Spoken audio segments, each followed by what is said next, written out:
Good morning. It's Friday, the 24th of September, and our reading is from Matthew 5:43 through 44. You have heard that it was said, love your neighbor and hate your enemy. But I say to you, love your enemy and pray for those who persecute you. And this would certainly be appropriate for the day, because there is so much polarization, and Christians are not to participate in it. We're to love one another. We're to love our neighbor, and our neighbor isn't necessarily somebody we like. We are to pray and love our enemy and pray and love those who persecute us. Again, this is not talking about emotional love. It's talking about as God leads to minister to, which may mean giving the gospel. But notice the other piece of it is that we are to love our enemies, that we are to pray for those who persecute us.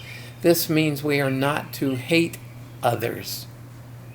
We can hate their behaviors, we can hate their acts, because those things are hateful.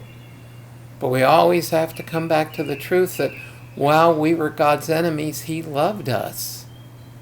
And therefore He expects and empowers us through His Spirit to treat others in the same way. And one of the things that Christians can do today that makes us stand out is not participate in this polarization, is refuse to rise to the bait.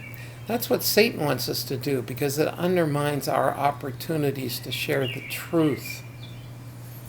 It also puts us in a place where our attitude is such that it can end up breaking off fellowship with God, because it's disobedient. It's sinful. People go to war over get the shot, don't get the shot. We are not to do that. People go to war over who's the leader and what kind of stupid things they're doing, or who's the leader and what kind of stupid things they're doing, and getting ugly about disagreement. We're not to do that.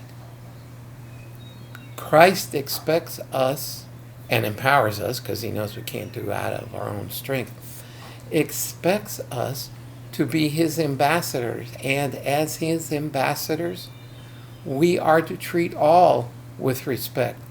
We are to reach out and minister where we can with the gospel or any other way that God calls us to do.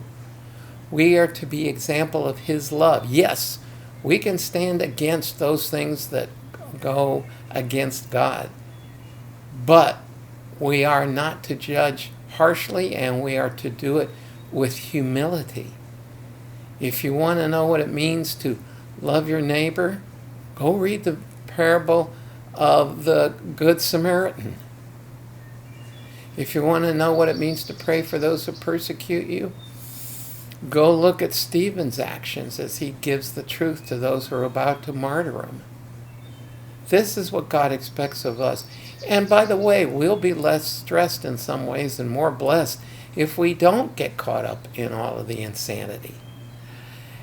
And yes, I've been a little preachy this morning, and I'm running a little long, so I'll say the fact that God empowers us to be who He calls us to be is certainly one more thing to praise Him for and to thank Him for. And I'll see you again tomorrow.